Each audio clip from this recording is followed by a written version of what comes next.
নমস্কার বন্ধুরা, আশা করি তোমরা সবাই ভালো আছো।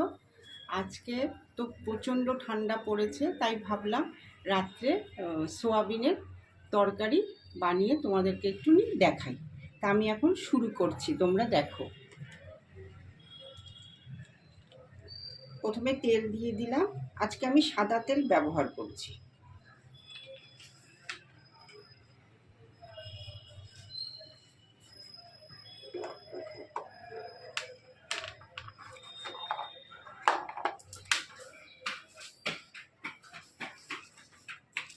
গোটা সাদা জিরে দিয়ে দিলাম, তেজপাতা দিচ্ছি,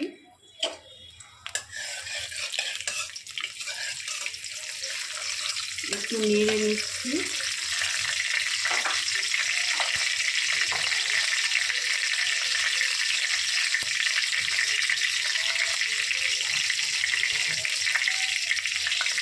পেঁয়াজ কুচি দিয়ে দিলাম।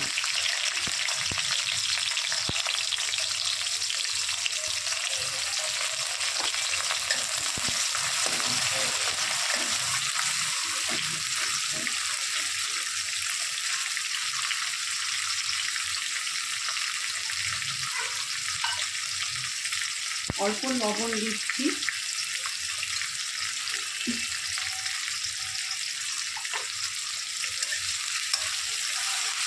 একদম সিম্পল হয়েছে, আমি রান্নাটা করছি, তোমরা শেষ পর্যন্ত দেখো।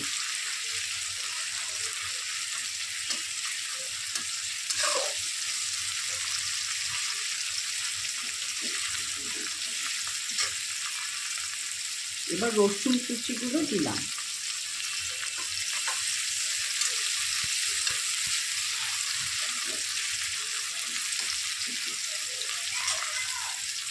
এবার কুচনো ক্যাপসিকামগুলো দিয়ে দিচ্ছি।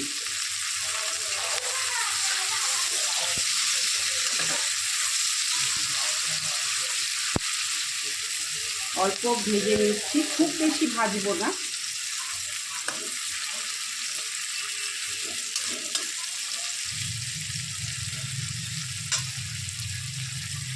এবার আদা বাটাটা দিয়ে দিলাম।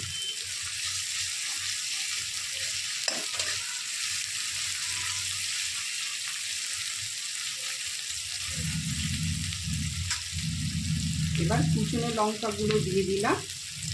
আমরা অল্প ঝাল খাই, তাই অল্প কাঁচা লঙ্কা দিয়েছি। তোমরা বেশি ঝাল খেলে আর একটু পরিমাণটা বাড়িয়ে দেবে।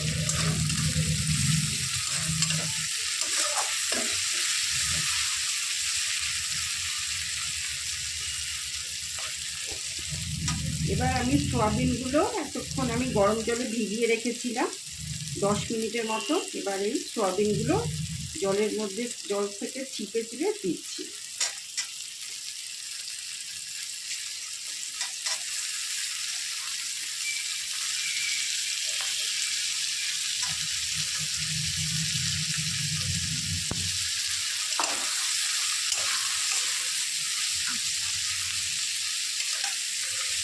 গরম জলের মধ্যে ভিজিয়ে রাখলে খুব সফট হয় সোয়াবিনগুলো। আমি 10 মিনিটের মতন ভিজিয়ে রেখেছিলাম সামান্য লবণ দিয়ে।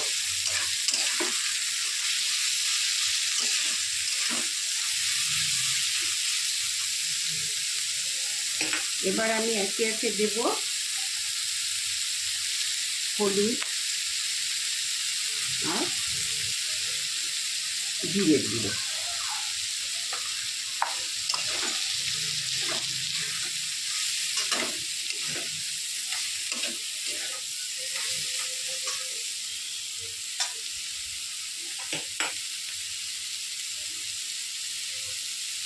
এবার স্বাদ মতন লবণ দিয়ে দিলাম।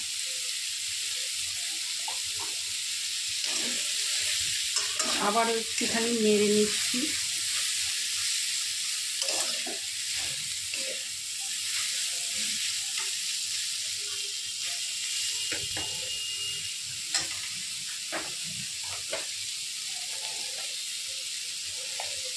আমি একটু টমেটো কেচাপ দিলাম।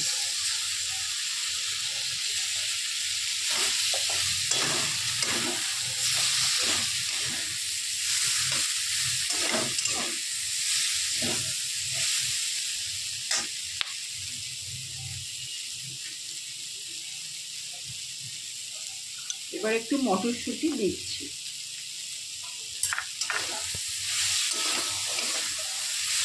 আমি গ্যাসের ফ্লেমটা একটু কমিয়ে দিলাম।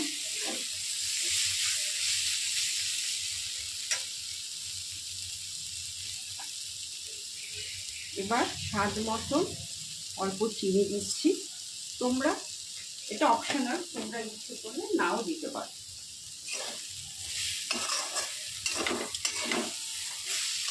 কিন্তু সোয়াবিনের তরকারিতে একটু চিনি দিলে খেতে ভালো লাগে। এবার গ্যাসের ফ্লেমটা একটু বাড়িয়ে দিচ্ছি।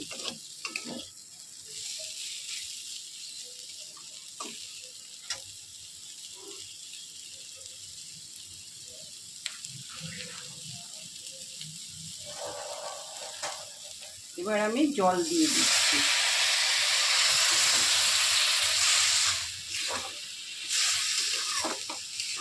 আমি এই সোয়াবিনের তরকারিতে আলু দিলাম না, তোমরা ইচ্ছে করলে তোমাদের যদি মনে হয় তোমরা আলু দিতেই পারো।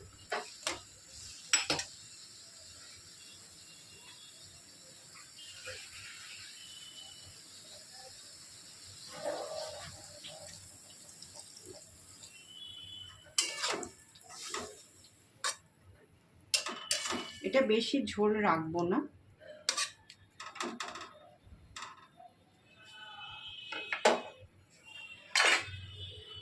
এবার আমি এটা একটুখানি ঢাকা দিয়ে দিলাম।